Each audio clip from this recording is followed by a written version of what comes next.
Lúcia Ramírez tinha 32 anos e caminhava sempre com os ombros eretos, como quem aprendeu a ser valente sem fazer barulho. Morava no Capão Redondo, na periferia de São Paulo, num quartinho alugado que dividia com uma prima mais jovem. Todos os dias, antes que o sol nascesse completamente, subia no ônibus lotado que a levava até o Morumbi, onde as mansões se erguiam por trás de muros altos e câmeras de segurança. Ali, na casa do Salgado, ela limpava pisos de mármore, arrumava quartos enormes e servia refeições em louças que custavam mais do que seu salário. De 3 meses. Lúcia tinha um senso agudo de justiça, uma capacidade rara de notar cada detalhe fora do lugar. Via o que outros preferiam ignorar. Guardava uma fé simples no bolso do uniforme azul marinho, na forma de um terço desgastado que pertencera à sua avó. As contas lisas deslizavam entre seus dedos calejados sempre que precisava de força para aguentar mais um dia de humilhações silenciosas, daquelas que não machucam o corpo, mas deixam marcas fundas na alma. No quarto mais silencioso daquela casa imensa, longe do barulho da cozinha e das risadas artificiais da sala de estar, Ernesto Salgado se apagava devagar sobre uma cama king size, que parecia ainda maior, por causa do corpo encolhido do velho. Ele tinha 80 anos, pele fina como papel de seda, mãos trêmulas manchadas pela idade. Era o pai de Maurício Salgado, o dono da mansão, um empresário de sucesso que aparecia em revistas e programas de televisão falando sobre responsabilidade social e valores familiares. Desde o primeiro dia de trabalho, há 6 meses, seu Ernesto foi a única voz naquela casa que tratou Lúcia com verdadeiro respeito. Enquanto os outros mal olhavam para ela, como se o uniforme a tornasse invisível, o idoso sempre pedia licença antes de pedir algo. Agradecia com um sorriso gentil, perguntava sobre sua família. As mãos tremendo de Parkinson lembravam Lúcia do avô que ela não conseguira proteger anos atrás, quando o internaram num asilo barato onde ele foi maltratado até morrer. Essa culpa antiga ardia no peito dela como brasa mal apagada. Ela não suportava a ideia de ver outro idoso sofrer sem que ninguém quisesse escutá-la. Lúcia queria 2 coisas urgentes: aliviar o sofrimento crescente de seu Ernesto e convencer Maurício de que era preciso buscar outra opinião médica. Mas esbarrava em muros práticos difíceis de transpor. Todas as decisões sobre o velho passavam pelo filho e pelo Dr. Beltrão, o médico particular que visitava a casa 2 vezes por semana. Ambos mal dirigiam o olhar para ela. Quando tentava falar, recebia sorrisos condescendentes, ou simplesmente a ignoravam, como se uma empregada doméstica não pudesse ter nada relevante a dizer sobre a saúde de ninguém. Havia também o muro interno, aquele que ela mesma carregava dentro do peito. O medo de perder o emprego era real e constante. Precisava daquele salário para ajudar a mãe, que morava sozinha na Bahia, para pagar o aluguel do quartinho no Capão Redondo, para sobreviver naquela cidade que não perdoava os pobres. Temia também ser acusada de exagerar, de criar problemas onde não existiam. Já havia acontecido antes. Num emprego anterior, ela denunciara os maus tratos contra uma senhora idosa e acamada. Chamaram-na de dramática, de mentirosa, de intrometida. Foi demitida em 24 horas, sem carta de recomendação, sem nada além da certeza de que ninguém acreditaria na palavra de uma diarista contra a de uma família rica. Mas desta vez havia algo diferente no ar. Uma urgência silenciosa que Lúcia não conseguia ignorar por mais que tentasse. Todas as noites, ela entrava no quarto de seu Ernesto com passos suaves para não assustá-lo. Trocava a jarra de água de cristal que ficava na mesinha de cabeceira. Verificava se o velho estava coberto com o lençol fino que ele preferia. Organizava o porta-comprimidos colorido que Dona Marta, a governanta, contava e separava religiosamente. Lúcia também fazia algo que ninguém sabia. Anotava tudo num caderno barato de capa dura azul que guardava no fundo da bolsa surrada. Hora em que seu Ernesto acordava, se havia comido bem, se reclamava de dor, se parecia confuso ou lúcido, se a pele estava mais pálida que o normal. Eram anotações simples, escritas com letra redonda e cuidadosa. Lúcia mal tinha terminado o ensino médio, mas sabia observar e registrar o que via. Também guardava no celular velho um aparelho básico com tela rachada, um aplicativo de gravador de voz que usara apenas para mandar mensagens para a mãe. Não sabia ainda por que guardava essas coisas, mas uma voz interior lhe dizia que um dia poderiam ser importantes. Ao passar pela pequena capela do bairro no Capão Redondo, no caminho de volta da mansão, Lúcia sempre parava por um minuto. Acendia uma vela fina quando tinha algumas moedas sobrando, ou apenas ficava ali de pé, respirando o cheiro de cera e incenso, sentindo o silêncio diferente daquele lugar sagrado. Era o único momento do dia em que ninguém esperava nada dela. Naquela tarde de quinta-feira, ao trocar a água de seu Ernesto, Lúcia percebeu algo estranho. Aproximou o nariz do copo de cristal e sentiu um aroma levemente metálico, quase imperceptível, que não devia estar ali. Água pura não cheirava assim. Olhou para o velho adormecido, para o peito subindo e descendo com dificuldade, para os lábios secos e rachados. Uma urgência silenciosa atravessou seu corpo inteiro, fazendo o coração bater mais rápido. Desceu até a cozinha com o copo na mão, tentando parecer natural. Rosa, a cozinheira viúva de uns 50 anos, estava picando cebola para o jantar. Lúcia fingiu lavar o copo com cuidado extra, como se fosse apenas uma questão de higiene. Esse copo estava meio estranho, murmurou, mais para si mesma que para Rosa. A cozinheira levantou os olhos inchados de tanto chorar por causa da cebola. Estranho como? Não sei, um cheiro diferente. Rosa enxugou as mãos no avental e pegou o copo limpo, cheirando também. Franziu a testa, devolveu sem dizer nada, mas havia uma preocupação nova no olhar dela. As duas mulheres se entendiam sem precisar de muitas palavras. Ambas sabiam o que era trabalhar naquela casa de aparências perfeitas e segredos escondidos.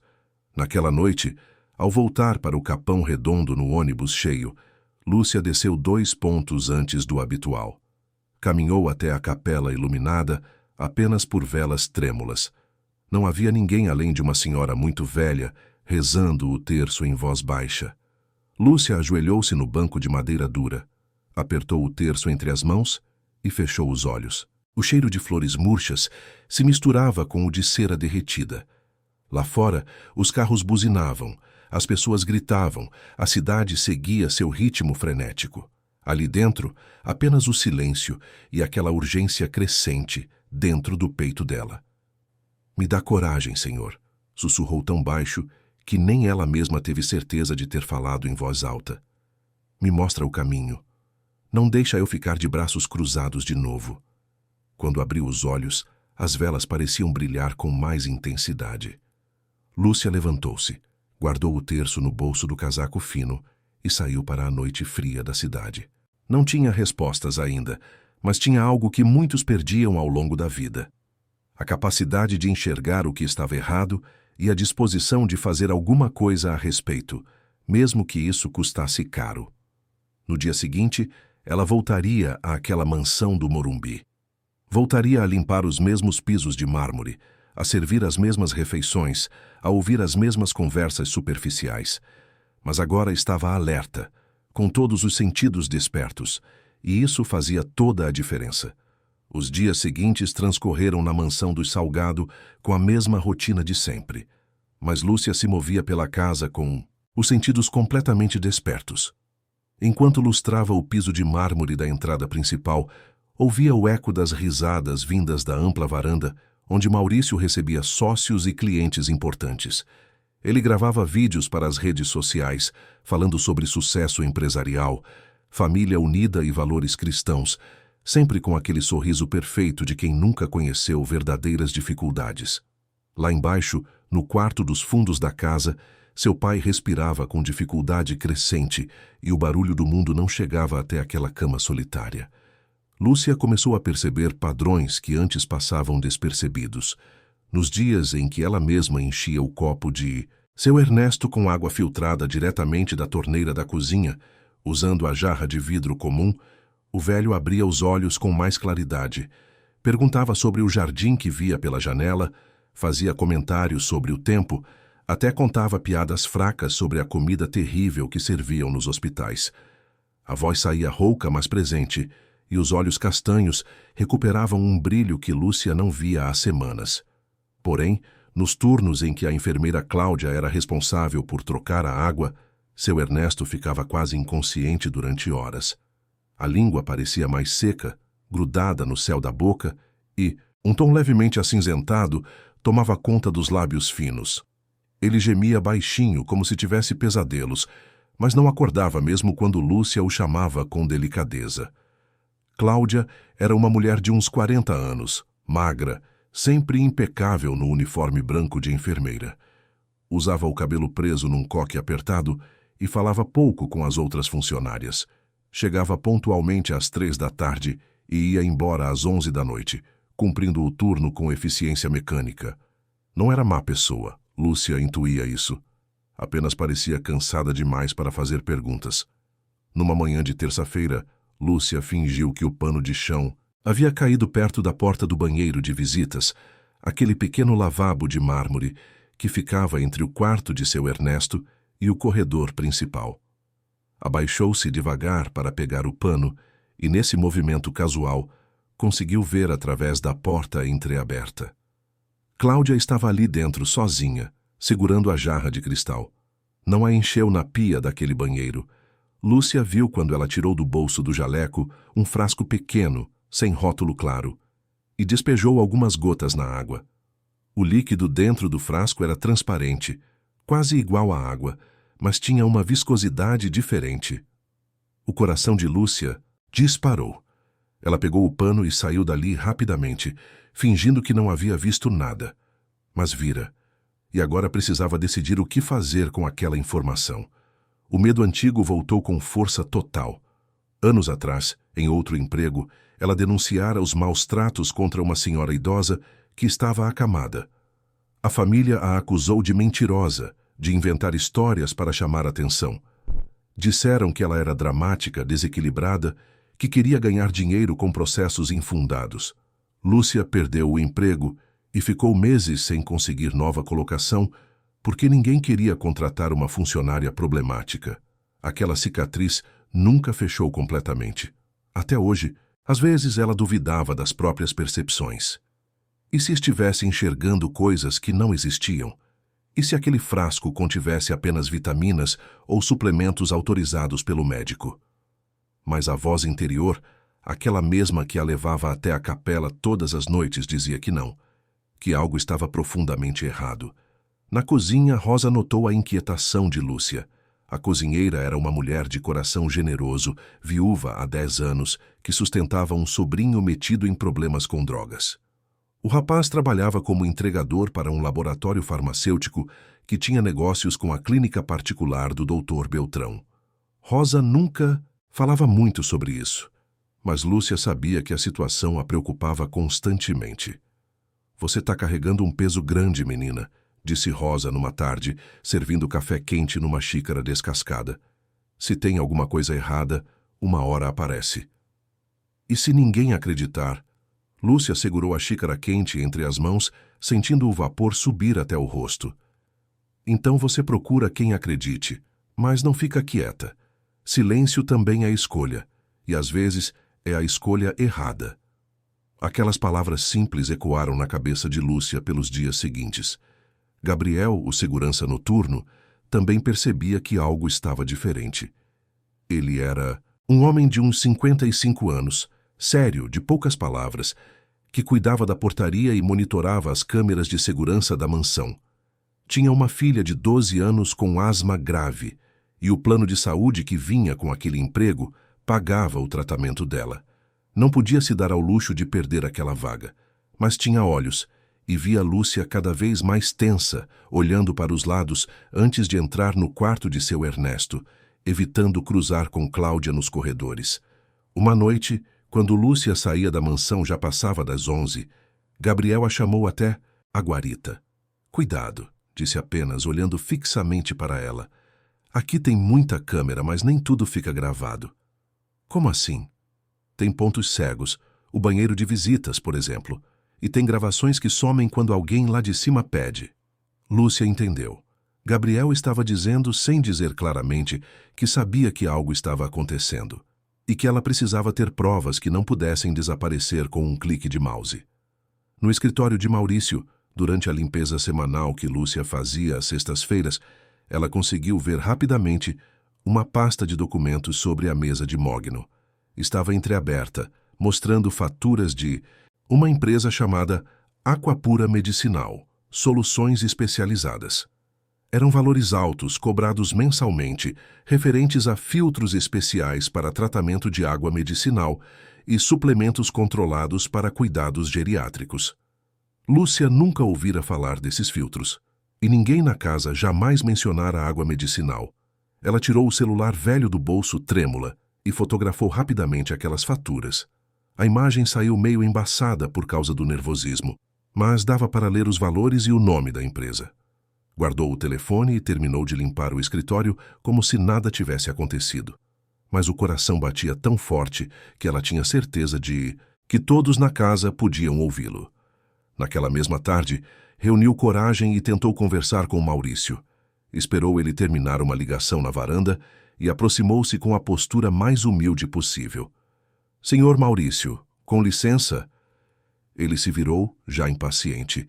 Usava uma camisa de linho branco e calça social, os cabelos grisalhos penteados para trás com gel. Cheirava a perfume caro.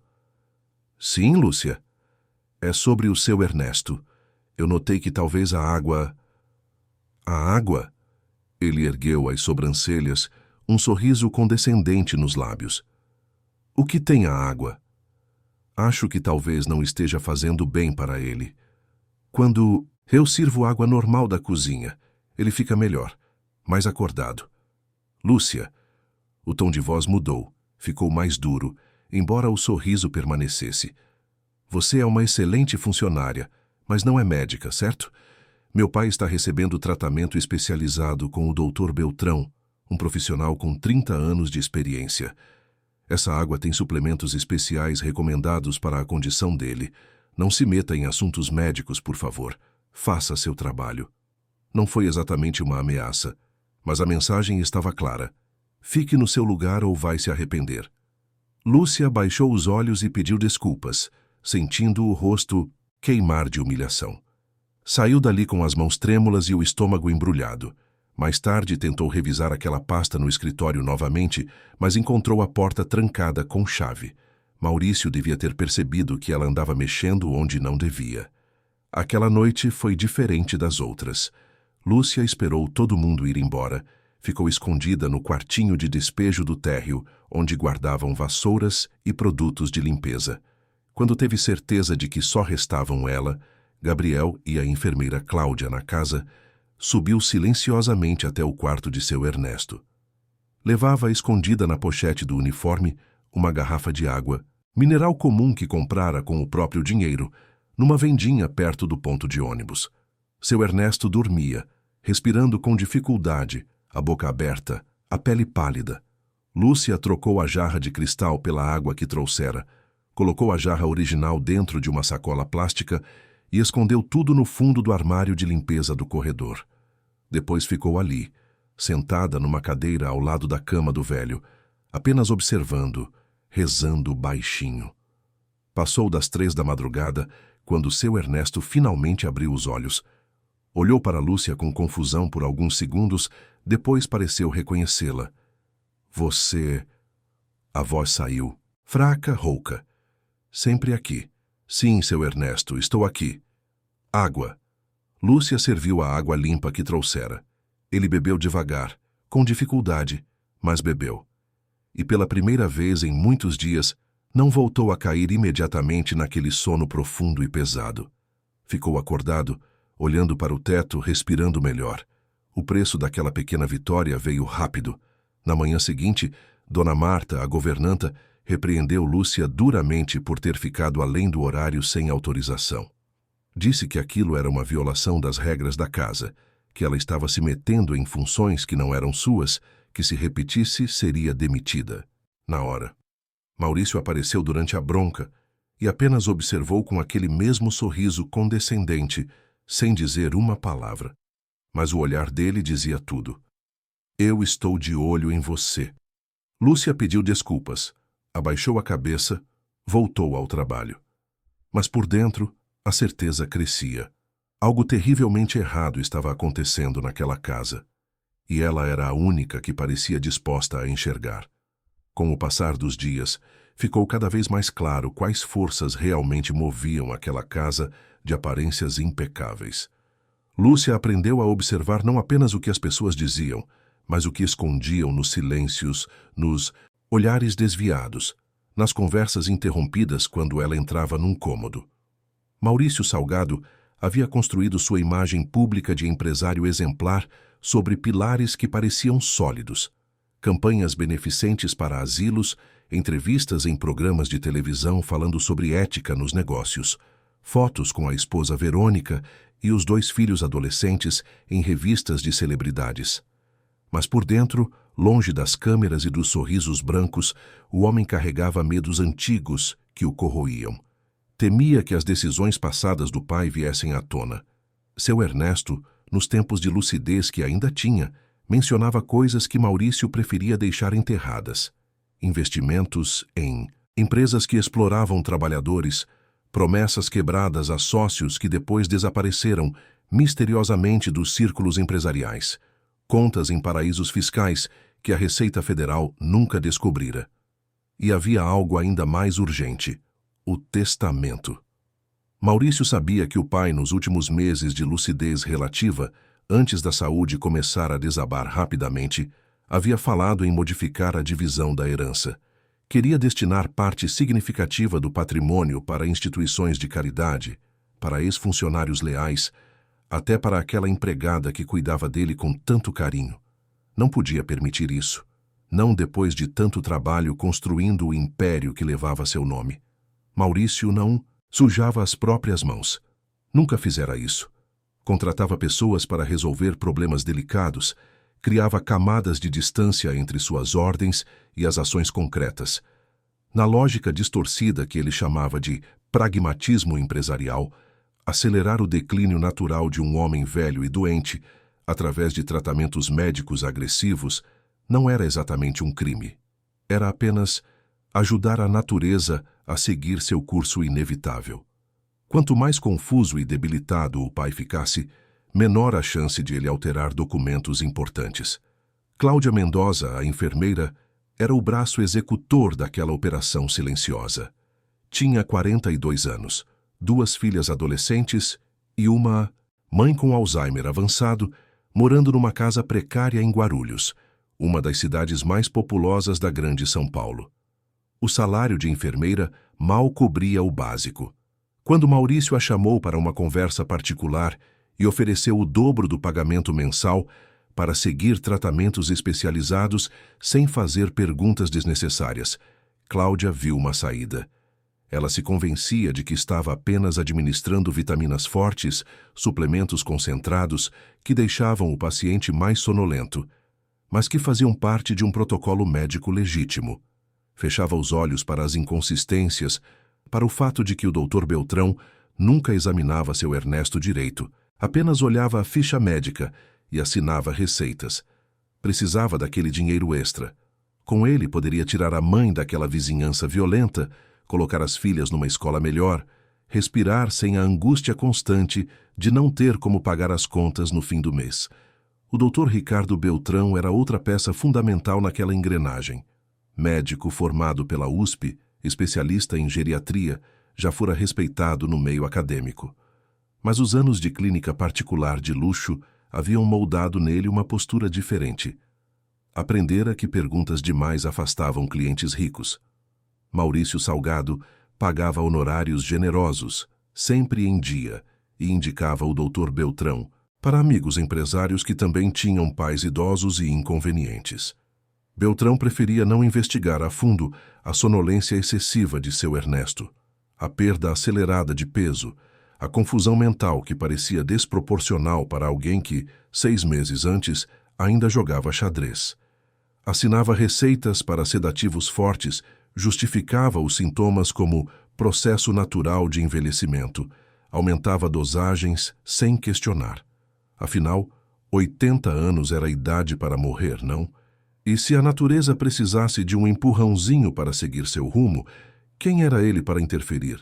Principalmente quando cada visita à mansão do Salgado rendia honorários que equivaliam a uma semana de consultas no consultório comum. Lúcia não sabia todos esses detalhes, mas intuía a estrutura geral. Via como o Dr. Beltrão mal tocava em seu Ernesto durante as visitas, como Cláudia evitava olhar nos olhos do paciente, como Maurício nunca ficava mais de 2 minutos no quarto do pai. Numa noite de sexta-feira, quando a casa estava mais vazia que o normal, porque Maurício e Verônica tinham ido a um jantar beneficente, Lúcia tomou uma decisão arriscada. Esperou Cláudia ir embora às 11 da noite, confirmou que apenas Gabriel estava na guarita e subiu até o quarto de seu Ernesto com água limpa que enchera diretamente da torneira da cozinha, sem passar pela jarra de cristal que ficava no quarto. Trocou a água com cuidado, jogou fora o conteúdo da jarra suspeita no vaso sanitário do banheiro de visitas, lavou tudo com detergente. Depois, sentou-se ao lado da cama do velho e esperou, apenas rezando em silêncio. Passou da meia-noite quando seu Ernesto começou a se mexer. Abriu os olhos devagar, piscou várias vezes como quem está saindo de um sonho muito profundo. Olhou para Lúcia e pela primeira vez em semanas pareceu verdadeiramente lúcido. A voz saiu rouca, mas firme. Você. Ele levou alguns segundos para reunir forças. Sempre vejo você aqui, cuidando. Sim, seu Ernesto, estou aqui. Eles querem que eu vá embora logo. Cada palavra custava esforço, mas ele continuou. Meu filho, o médico, aquela mulher de branco. Não fale assim, precisa guardar energia. Não! A mão trêmula dele segurou o pulso de Lúcia com força surpreendente.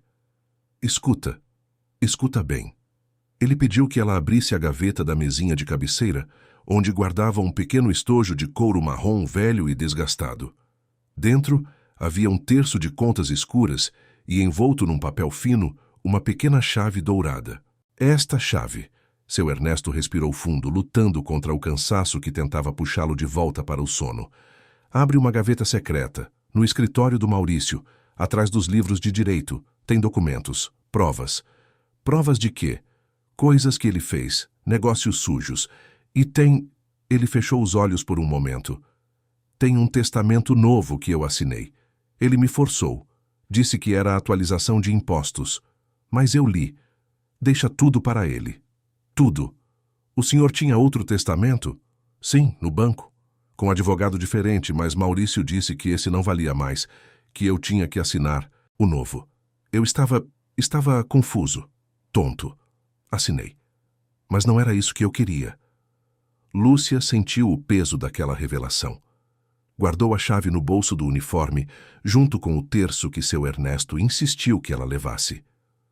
Se algo me acontecer, ele sussurrou, você vai precisar disso, promete que vai usar? Seu Ernesto, o senhor não pode falar assim. Promete. A voz saiu mais alta, quase desesperada. Prometo. Ele relaxou, fechou os olhos e em minutos voltou a dormir. Mas era um sono diferente agora, mais tranquilo, sem os gemidos baixos de antes. Lúcia desceu as escadas da mansão com a chave queimando no bolso. Passou pela cozinha, onde Rosa ainda lavava louças do jantar que os patrões haviam servido para alguns amigos. Você tá com uma cara. Rosa secou as mãos no avental. Rosa. Lúcia se aproximou, baixando a voz. Se eu te perguntar uma coisa sobre seu sobrinho, você responde com sinceridade? A cozinheira ficou tensa. Que sobrinho? O que trabalha fazendo entregas? Para um laboratório. Por quê? Porque eu vi umas faturas de uma empresa que fornece produtos para cá. E acho que tem a ver com o laboratório que emprega seu sobrinho. Rosa mordeu o lábio. Tinha medo de envolver o rapaz em problemas, mas também não conseguia mentir para Lúcia. Ele faz entregas de caixas sem nota fiscal. Disse que são suplementos importados.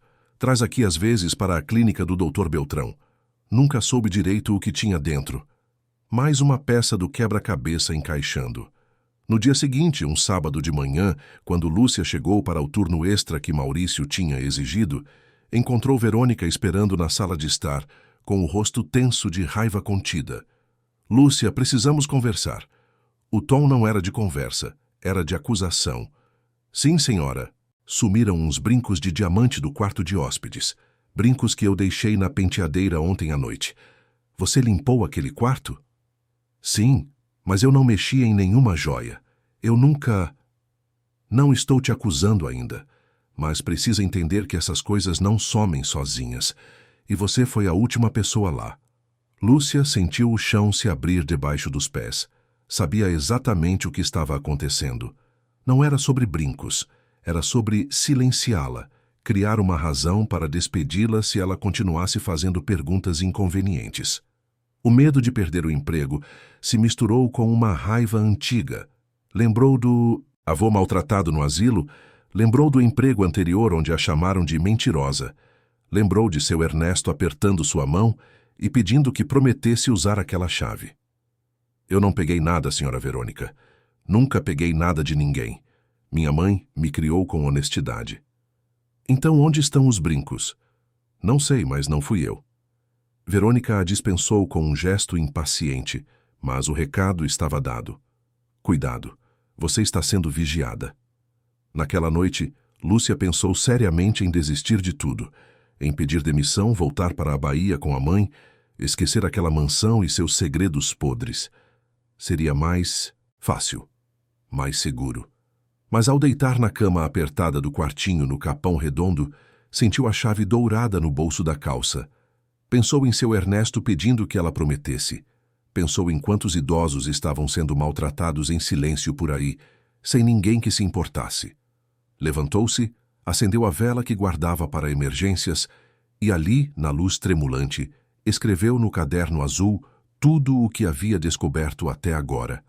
Cada detalhe, cada suspeita, cada conversa. Depois pegou o terço de seu Ernesto e rezou até adormecer, a chave guardada debaixo do travesseiro, o medo e a coragem disputando espaço dentro do peito. A noite em que tudo começou a se definir chegou numa terça-feira comum, quando a cidade lá embaixo piscava com milhões de luzes e a mansão do Salgado parecia mais exposta e, ao mesmo tempo, mais confiante do que nunca. Maurício havia saído para um evento beneficente no centro da cidade. Um desses jantares caros, onde empresários doavam quantias simbólicas e tiravam fotos para as redes sociais. Verônica fora junto, vestida num longo azul marinho que custava mais do que Lúcia ganhava em 6 meses. O resto do pessoal da casa tinha sido dispensado cedo. Ficaram apenas Cláudia, até o turno das 11, Gabriel na guarita de segurança e Lúcia, que alegara ter ficado para terminar uma limpeza profunda da biblioteca. Para quem mandava naquela casa, era o momento perfeito para fazer o que não queriam que ninguém visse. A casa silenciosa, os patrões fora, as testemunhas reduzidas ao mínimo. Mas Lúcia tinha seu próprio plano silencioso, construído ao longo de dias de observação cuidadosa e noites sem dormir. Levava o celular velho escondido no bolso fundo do avental, com a função de gravador de voz já preparada, testada 3 vezes para ter certeza de que funcionava. Havia conversado com Gabriel na véspera, num encontro breve perto da guarita, quando chegara mais cedo fingindo ter esquecido algo. Se você ouvir barulho estranho hoje à noite, dissera em voz baixa, pode dar uma olhada especial na câmera do corredor do escritório e na do quarto de seu Ernesto. Gabriel a estudara com aqueles olhos sérios de quem já vira muita coisa na vida.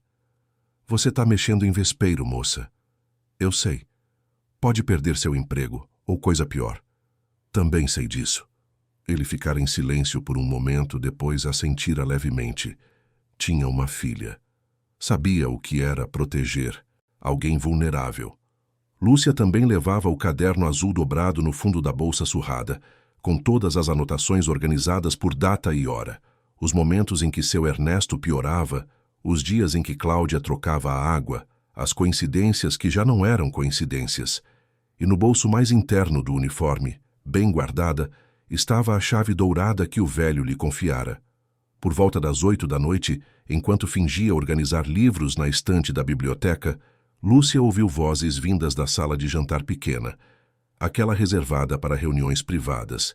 Sentiu o coração acelerar, ativou o gravador do celular, colocou o aparelho no bolso de forma que o microfone ficasse voltado para cima e entrou na sala, carregando uma bandeja vazia, como se fosse recolher xícaras de café. Maurício estava ali, afinal não havia ido embora ainda, e com ele, sentado numa das cadeiras estofadas, o Dr. Beltrão de óculos de armação cara e cabelos grisalhos penteados com gel. Os dois nem olharam para Lúcia quando ela entrou. Para eles, empregadas eram parte da mobília, invisíveis e mudas. A situação está se arrastando mais do que o previsto, dizia Maurício, tamborilando os dedos na mesa de mogno.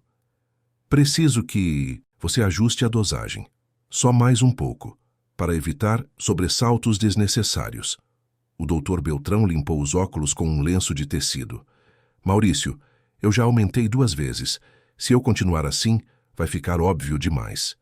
Ninguém vai questionar. Ele tem 80 anos, é natural que o organismo não responda bem.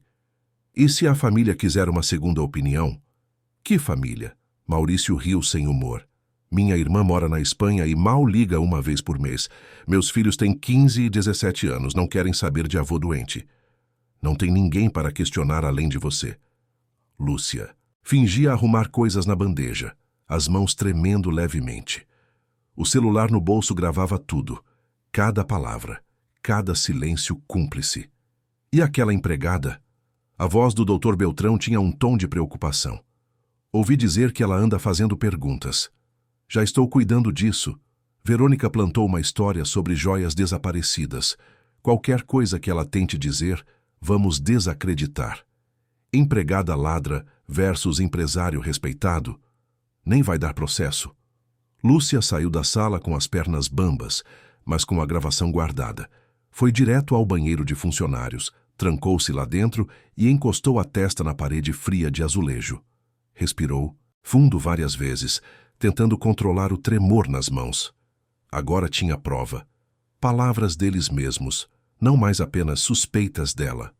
Mais tarde, quando o relógio marcava 10h30 da noite, Lúcia viu pela fresta da porta da cozinha, quando Cláudia subiu as escadas levando a jarra de cristal. Não era hora de trocar água ainda. Seu Ernesto sempre bebia às 11 antes de dormir. Por que Cláudia estava subindo tão cedo? Lúcia esperou 2 minutos e então seguiu, descalça para não fazer barulho nos degraus de mármore. Viu a enfermeira entrar não no quarto de seu Ernesto, mas no banheiro de visitas do corredor. A mesma porta que ficava sempre num ponto cego das câmeras, como Gabriel havia avisado. Aproximou-se devagar, o coração batendo tão alto que parecia impossível que ninguém ouvisse. A porta estava entreaberta apenas uns 5 centímetros. Por ali conseguiu ver Cláudia de costas, mexendo em algo sobre a pia de mármore. Tinha na mão um frasco pequeno, sem rótulo visível, de líquido transparente. Despejou gotas na jarra de água. 1, 2, 3, 4. Depois guardou o frasco de volta no bolso do jaleco, pegou a jarra e saiu. Lúcia se escondeu rapidamente atrás de uma cortina pesada. Esperou Cláudia passar e entrar no quarto de seu Ernesto. Então agiu rápido, movida por uma coragem que não sabia que tinha. Entrou no banheiro de visitas. Sobre a pia havia respingos de água. Abriu a pequena lixeira de aço inoxidável e lá estava. Um frasco vazio, descartado, com um rótulo parcialmente rasgado. Pegou com cuidado, enrolou em papel higiênico e guardou na pochete do uniforme. No reflexo do espelho, viu seu próprio rosto pálido, olhos arregalados de medo, mas também determinados. Correu até a despensa do andar de baixo, pegou da prateleira alta uma jarra de vidro, comum igual à de cristal, encheu com água filtrada direto da torneira da cozinha. Subiu de novo, silenciosa como um gato, e entrou no quarto de seu Ernesto. O velho dormia, respirando com dificuldade. Na mesinha de cabeceira, a jarra de cristal com água contaminada esperava. Lúcia trocou as jarras num movimento rápido. Guardou a jarra de cristal dentro de uma sacola plástica que levava sempre dobrada no bolso para o lixo. A jarra estava meio cheia ainda. Era prova, evidência física do que estavam fazendo. Quando se virou para sair, quase deu de cara com Verônica parada na porta. "O que você está fazendo aqui?" A voz da patroa era fria como gelo. "Eu estava verificando se seu Ernesto precisava de algo." "A essa hora? Sem ninguém ter chamado você?" "Eu ouvi um barulho e..." "Mentirosa." Verônica deu um passo para dentro do quarto. "Você está bisbilhotando, olhando coisas que não deve." Lúcia tentou passar, mas Verônica bloqueou a saída. Agarrou o braço dela com força, unhas compridas e esmaltadas de vermelho cravando na pele. "Você vai me dar essa bolsa agora." "Não tem nada na bolsa, senhora. Então não vai se importar de mostrar." Foi um cabo de guerra silencioso ali no corredor fracamente iluminado. Verônica puxava a bolsa. Lúcia segurava firme, o coração disparado. No quarto, seu Ernesto gemia baixinho no sono. Lá embaixo, passos de Gabriel fazendo a ronda noturna. Verônica puxou com força e conseguiu arrancar a bolsa. Mas Lúcia tinha a sacola plástica com a jarra escondida debaixo do avental. Num movimento desesperado, empurrou Verônica de leve, só o suficiente para ganhar espaço, e correu pelo corredor. "Gabriel, ajuda! Essa empregada está roubando!" Lúcia desceu as escadas correndo, quase tropeçando no último degrau. Verônica vinha atrás, gritando. Gabriel apareceu no hall de entrada, confuso, sem saber o que fazer. "Ela está roubando coisas do quarto do seu Ernesto." Verônica ofegava de raiva. "Eu não roubei nada." Lúcia mostrou as mãos vazias, mas mantinha a sacola plástica escondida nas costas. Gabriel olhou de uma para outra.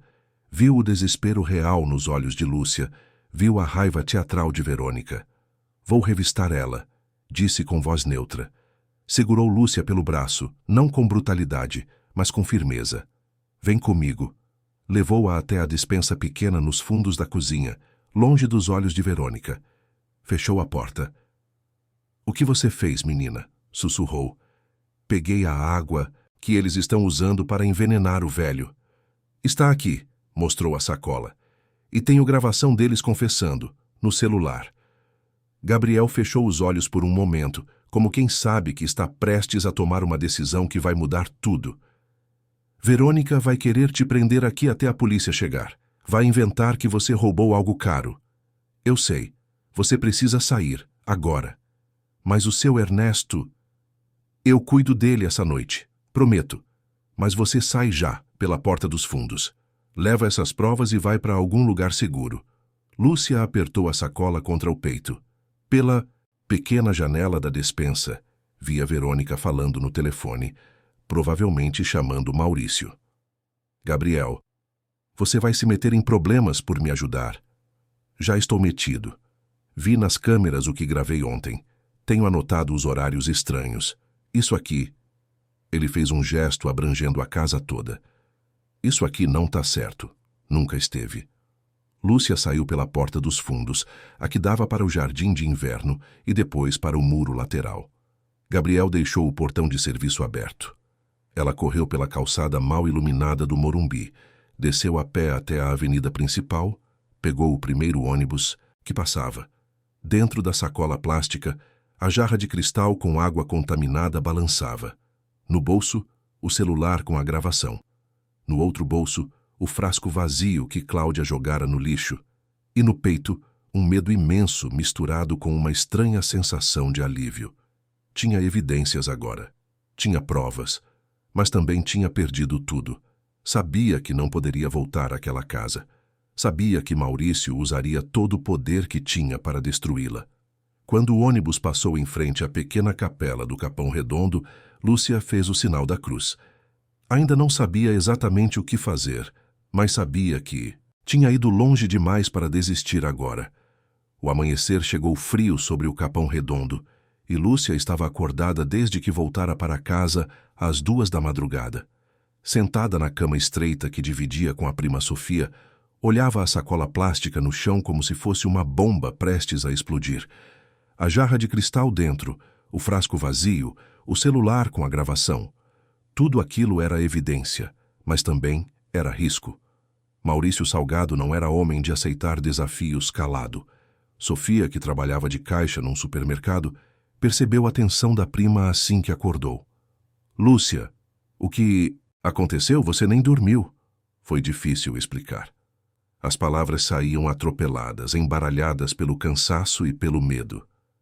Sofia ouviu tudo em silêncio, os olhos cada vez mais arregalados, e quando Lúcia terminou, disse apenas: Você sabe que esse homem pode acabar com a gente, né? Gente como a gente não ganha de gente como ele. Eu sei, mas não posso deixar aquele velho morrer assim. Não posso. Lúcia esperou a manhã clarear um pouco mais antes de sair. Precisava de orientação, de alguém que entendesse do assunto. Não podia ir à polícia ainda. Sabia como funcionavam as coisas. Uma empregada acusando um empresário rico, sem advogado, sem conexões. Iam rir dela. Ou pior, iam avisar Maurício antes mesmo de investigar. Lembrou-se de seu Raul, o dono da farmácia pequena na esquina da praça principal do Capão Redondo. Era um homem de uns 60 anos, sempre gentil, que dava troco certo e conselhos sobre remédios caseiros. Trabalhara anos como técnico de laboratório antes de abrir a farmácia. Talvez pudesse ajudar. A farmácia cheirava a álcool e remédios quando Lúcia entrou. Seu Raul estava organizando caixas de medicamentos na prateleira, óculos de grau grosso escorregando no nariz. Lúcia, tão cedo por aqui? Ela foi direto ao assunto, mantendo a voz baixa embora não houvesse mais ninguém na loja. Mostrou o frasco vazio, contou sobre as gotas na água, sobre seu Ernesto piorando sempre que bebia daquela jarra específica. Seu Raul pegou o frasco com cuidado, levou até a luz da janela, examinou os resíduos no fundo. O rosto ficou sério. Isso aqui, ele cheirou, franzindo o nariz. Não é vitamina, Lúcia. Tem cheiro químico. Qualquer médico decente que analise isso vai saber que não devia estar numa jarra de água comum. O que eu faço? Você precisa levar isso para alguém analisar direito. Um laboratório. Mas isso custa dinheiro. Eu não tenho. Seu Raul ficou pensativo por um momento. Depois pegou um cartão de visita amarelado de uma gaveta. Vai no posto de saúde do bairro. Procura o Dr. Ernesto Paz. É jovem ainda, formado há uns 5 anos, mas é gente boa. Atende lá porque quis, podia estar em hospital particular ganhando 10 vezes mais. Mostra isso para ele. Se ele achar que tem caso, vai ajudar. Lúcia apertou o cartão entre os dedos. Mais uma chance. Mais um risco. O posto de saúde do Capão Redondo ficava numa construção velha, de paredes descascadas, cheia de gente esperando atendimento desde cedo. Crianças chorando, mães cansadas, idosos tossindo. Lúcia esperou 4 horas até conseguir falar com o Dr. Paz. Ele era realmente jovem, não devia ter mais de 30 anos, magro, com olheiras de quem trabalhava demais e dormia pouco. Usava jaleco branco manchado e estetoscópio no pescoço. Quando Lúcia entrou na salinha apertada que servia de consultório, ele estava comendo um sanduíche rápido entre um paciente e outro. Me desculpe, disse guardando o sanduíche. Não deu tempo de almoçar. O que posso fazer por você? Lúcia contou tudo, cada detalhe. Mostrou o braço ainda roxo de onde Verônica a agarrara, mostrou o frasco vazio, falou sobre as anotações no caderno, sobre a gravação no celular. O Dr. Paz ouviu sem interromper, e quanto mais ela falava, mais sério ele ficava. Você está me dizendo que um empresário está deliberadamente envenenando o próprio pai? Eu sei como isso parece. Eu sei que sou só uma empregada e... Não. Ele levantou a mão, interrompendo. Não é sobre quem você é. É sobre o que você está denunciando. Isso é sério. Se for verdade, é tentativa de homicídio. É verdade, eu juro por Deus. Que é? O Dr. Paz pegou o frasco, examinou, cheirou. Pediu para ver o caderno de anotações. Leu página por página, conferindo datas, horários, sintomas descritos. Depois, pediu para ouvir a gravação. Lúcia ligou o celular velho com mãos trêmulas. A voz de Maurício saiu baixa, mas clara. Preciso que você ajuste a dosagem, só mais um pouco, para evitar sobressaltos desnecessários. Quando a gravação terminou, O médico ficou em silêncio por um longo momento. Eu preciso analisar essa água. E esse frasco. Tenho um amigo que trabalha num laboratório particular, me deve um favor. Vai levar uns dias, mas vamos saber exatamente o que tem aqui. E depois a gente vê. Mas você precisa entender uma coisa, Lúcia. O que você está fazendo é perigoso. Gente com dinheiro tem advogados, tem influência. Vão tentar te destruir. Eu sei. Já estão tentando. Me acusaram de roubar joias. Você tem como provar que não roubou? Só minha palavra. Mas nunca roubei nada na vida. O Dr. Paz suspirou, passou a mão no cabelo bagunçado. Vou te dar um documento, um relatório preliminar dizendo que há suspeita de intoxicação crônica em paciente idoso. Não é prova definitiva, mas já é algo oficial. Guarda isso junto com suas outras evidências. E toma cuidado, muito cuidado. Os dias seguintes foram um pesadelo de ansiedade. Lúcia não voltou à mansão do Salgado, obviamente. Foi demitida por mensagem de texto de Dona Marta. Seus serviços não são mais necessários. Recolha seus pertences na portaria amanhã às 8h. Nem pagaram o salário da última semana. Maurício mandou um advogado até o quartinho dela no Capão Redondo. Um homem de terno cinza caro, maleta de couro, sorriso predador. Ofereceu R$ 5.000 em troca de Lúcia assinar um documento dizendo que inventara tudo, que estava desequilibrada emocionalmente, que pedia desculpas pela difamação. É uma oferta generosa para alguém na sua situação, disse o advogado, colocando o envelope com dinheiro sobre a mesa velha da cozinha. Ou você aceita, ou meu cliente vai processar você por calúnia e difamação. Vai pedir que você pague danos morais. R$ 50.000. Você tem esse dinheiro? Lúcia olhou para o envelope. Era mais dinheiro do que ganhava em 3 meses. Poderia pagar as dívidas atrasadas, ajudar a mãe na Bahia, respirar um pouco. Mas olhou também para o terço de seu Ernesto na mesinha de cabeceira. E lembrou da promessa que fizera. Pode levar seu dinheiro de volta, eu não vou mentir. O sorriso do advogado desapareceu. Você vai se arrepender. Meu cliente tem recursos ilimitados. Você não tem nada. Vai perder.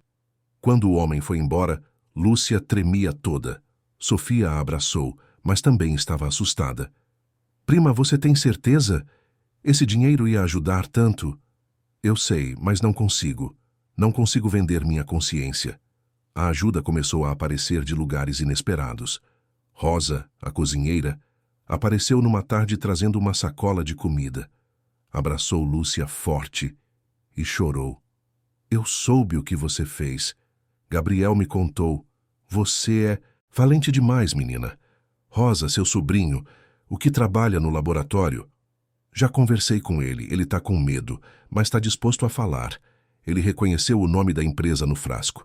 É a mesma que fornece caixas sem nota para a clínica do Dr. Beltrão. Ele vai testemunhar se precisar. Cada pequeno avanço tinha um preço alto. Lúcia perdeu o teto na casa onde trabalhava, teve que voltar a dividir o quartinho minúsculo no Capão Redondo, enfrentou o olhar de desconfiança dos vizinhos, que ouviram rumores de que ela estava processando um homem importante. Muitos achavam que ela estava sendo ambiciosa, querendo tirar dinheiro de gente rica. Gabriel também pagou caro. Foi demitido da mansão do Salgado por violação de protocolo de segurança. Alegaram que ele havia deixado portas abertas e facilitado o roubo que Lúcia supostamente cometera. Sem emprego, sem o plano de saúde, ele viu o tratamento da filha asmática em risco. Mas mesmo assim, quando Lúcia ligou pedindo ajuda, ele disse: "Tenho os registros das câmeras que consegui salvar antes de me demitirem. Mostram Cláudia indo várias vezes ao banheiro de visitas fora do horário normal. Não é muito, mas é algo." Uma assistente social da Paróquia do Capão Redondo, Irmã Teresa, uma freira de meia-idade que coordenava programas para idosos carentes, ouviu a história através de Rosa. Procurou Lúcia num domingo após a missa. "Minha filha, o que você está fazendo é a coisa certa, mas você precisa de ajuda profissional. Conheço um promotor do Ministério Público que investiga crimes contra idosos. Posso marcar uma conversa." Foi assim, através desse fio frágil de solidariedade entre os pobres, que as evidências começaram a chegar aos ouvidos de alguém com poder para investigar. O promotor Lucas Medina era um homem de 40 e poucos anos, cabelos começando a rarear, que trabalhava num escritório apertado com pilhas de processos até o teto. Ele ouviu Lúcia com atenção, revisou cada documento, ouviu a gravação 3 vezes, leu o relatório preliminar do Dr. Paz, examinou os registros de câmeras que Gabriel fornecera, conversou com o sobrinho de Rosa sobre as entregas irregulares. Não é um caso fácil, disse finalmente. Maurício Salgado tem excelentes advogados. Mas você tem mais do que eu esperava. Tem um padrão, tem testemunhas, tem evidência física. Vou abrir uma investigação formal. Quando Lúcia saiu daquele escritório, já era noite. Caminhou até a capela do Capão Redondo, entrou, acendeu uma vela. Ajoelhou-se no banco de madeira dura e pela primeira vez em semanas chorou. Não de desespero, mas de um alívio exausto. Alguém estava escutando. Alguém acreditava nela. Lá fora, a cidade seguia barulhenta e indiferente. Mas ali dentro, no silêncio cheio de velas tremeluzentes, Lúcia sentiu uma paz pequena. Ainda não tinha vencido. Talvez nunca vencesse completamente. Mas tinha feito o que podia. Tinha segurado o terço de seu Ernesto e cumprido a promessa. Passaram-se meses suficientes para que as coisas encontrassem seus lugares, embora não da maneira perfeita que se vê nos filmes ou nas novelas. A justiça, quando finalmente se moveu, foi devagar e cheia de entraves, mas se moveu. As análises laboratoriais confirmaram o que Lúcia sempre soubera no fundo do coração. A água que ficava ao lado da cama de seu Ernesto continha substâncias sedativas em concentrações muito acima do permitido, misturadas com compostos que potencializavam o efeito de medicamentos que o velho já tomava. O relatório técnico usava palavras complicadas que Lúcia mal conseguia pronunciar, mas a conclusão era clara. Aquilo não era tratamento médico, era envenenamento lento e deliberado. O Dr. Paz apresentou um parecer detalhado baseado nas anotações do caderno de Lúcia, comparando o estado de seu Ernesto nos dias em que bebia a água contaminada versus os dias em que bebia água comum. O padrão era inegável. Gabriel forneceu os registros salvos das câmeras de segurança, mostrando Cláudia entrando repetidamente no banheiro de visitas em horários estranhos. O sobrinho de Rosa, depois de muita hesitação e medo, confessou formalmente que fizera entregas de caixas sem nota fiscal do laboratório para a clínica do Dr. Beltrão, sempre com instruções de não perguntar o conteúdo. A gravação no celular velho de Lúcia, com as vozes de Maurício e do Dr. Beltrão discutindo o ajuste de dosagem, foi periciada e considerada autêntica. Todos esses elementos, separadamente frágeis, juntos formavam uma teia difícil de ignorar. Maurício Salgado não foi para a prisão. Homens como ele raramente vão. Seus advogados caros negociaram um acordo com o Ministério Público. Ele perdeu o controle administrativo da empresa que levava seu nome. Foi obrigado a pagar uma multa pesada e a financiar por 5 anos um programa de atenção e proteção a idosos em situação de vulnerabilidade, supervisionado por autoridades e ONGs. Teria que fazer serviço comunitário e ficaria sob vigilância judicial. Não era a punição que muitos achavam que ele merecia, mas era uma medida clara de consequências. O Dr. Beltrão recebeu suspensão do Conselho Regional de Medicina por 8 anos. Perdeu o direito de clinicar durante esse período, seu nome entrou numa lista de profissionais investigados e vários de seus antigos pacientes ricos simplesmente desapareceram. Sua reputação, que levara décadas para construir, desmoronou em semanas. Cláudia Mendoza, a enfermeira, perdeu permanentemente o registro profissional. Não poderia mais trabalhar na área da saúde. Durante o processo, chorou muito, disse que só seguia ordens, que precisava do dinheiro para a mãe doente. O juiz foi duro. A necessidade não justifica envenenar um idoso indefeso. Você tinha escolha. Escolheu errado. Cláudia saiu do tribunal cabisbaixa, carregando o peso de ter traído a profissão que um dia escolhera por vocação. Seu Ernesto foi retirado da mansão do Morumbi por ordem judicial e transferido para uma casa de repouso simples, mas digna, administrada por freiras num pequeno município nos arredores de São Paulo. Um lugar com jardim modesto, quartos limpos com luz natural, enfermeiras que realmente se importavam. Longe do luxo da mansão, mas também longe do perigo. Levou semanas para o organismo dele se recuperar minimamente dos efeitos acumulados da intoxicação. Nunca voltou a ser o que fora, mas recuperou peso, a pele voltou a ter cor saudável, e os olhos, embora cansados, recuperaram um brilho que há muito parecia perdido. Aceitou a cadeira de rodas sem reclamar. Descobriu prazer em ser empurrado até o jardim para sentir o sol da manhã no rosto. As freiras o tratavam com carinho genuíno, e ele, pela primeira vez em anos, parecia em paz. Numa tarde de primavera, 6 meses depois de tudo ter começado, ele pediu papel e caneta. Com letra trêmula, mas determinada, escreveu uma carta para Lúcia. Querida, Lúcia, não tenho palavras suficientes para agradecer o que você fez. Você prestou atenção ao detalhe que todos os outros desprezavam. Você acreditou que um velho ainda merecia viver com dignidade. Por causa da sua coragem, estou aqui, respirando ar limpo, vendo árvores pela janela sendo tratado como gente. Não posso te dar riquezas porque meu filho bloqueou tudo, mas te dou minha bênção e minha eterna gratidão. Você me salvou. Deus te proteja sempre. Ernesto. Lúcia recebeu a carta pelas mãos da irmã Teresa e chorou tanto que Sofia ficou preocupada, mas eram lágrimas boas, de alívio, de missão cumprida. A vida de Lúcia mudou, mas não do jeito que as pessoas imaginam.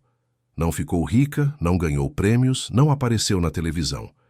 Maurício tentou processá-la por difamação mesmo depois do acordo, mas o caso não foi adiante. A acusação de roubo de joias também morreu, quando Verônica não conseguiu apresentar provas e os brincos magicamente reapareceram numa gaveta. Lúcia começou a trabalhar num pequeno serviço comunitário de cuidado de idosos no Capão Redondo, coordenado pela paróquia e financiado por doações. O salário era menor do que ganhava na mansão dos Salgado, mas era trabalho honesto e seu. Coordenava visitas domiciliares, verificava se os idosos estavam tomando os remédios certos, se alguém estava faltando com respeito, se as famílias estavam cuidando bem. Ensinava outras mulheres trabalhadoras a confiar no que viam, a não deixar que as calassem facilmente, a anotar detalhes, a fazer perguntas. Vivia agora num pequeno apartamento que dividia com Sofia e outra prima que chegara da Bahia procurando emprego. Não era muito, mas era um teto pago com esforço próprio. O apartamento ficava num prédio velho de 3 andares, com paredes finas e barulho de vizinhos, mas tinha uma janelinha que dava para a praça onde ficava a capela. De manhã cedo, Lúcia acordava com o som dos sinos chamando para a primeira missa. Continuava passando pela farmácia de seu Raul, que sempre guardava um sorriso orgulhoso para ela. Essa é a menina que não teve medo de enfrentar os poderosos, ele dizia para os clientes. Rosa ia visitá-la aos domingos levando comida feita em casa, como feijoada, e as duas conversavam sobre tudo e nada. O sobrinho de Rosa conseguira emprego honesto num depósito, longe de entregas suspeitas, tentando reconstruir a vida. Gabriel levava a filha para visitar Lúcia de vez em quando. A menina, com 12 anos, estava melhor da asma graças a um tratamento subsidiado que a irmã Teresa conseguira através de um programa social. Gabriel arranjara trabalho como segurança num shopping, não ganhava tanto quanto antes, mas dormia tranquilo sabendo que fizera a coisa certa.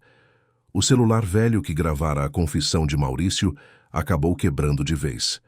Lúcia comprou outro, simples mas mais resistente, e manteve o hábito de usar o gravador para registrar instruções e recados dos idosos que visitava. Achava que aquilo dava voz a quem muitos preferiam não ouvir. O caderno azul de anotações ganhou companhia de outros cadernos. Agora, em vez de registros de medo e suspeitas, guardava histórias de pequenos cuidados diários. A Dona Maria, que morava sozinha e precisava de companhia às tardes. O Sr. João, que esquecia de tomar o remédio do coração. a dona Carmen, que sofria nas mãos de um neto que pegava a aposentadoria dela.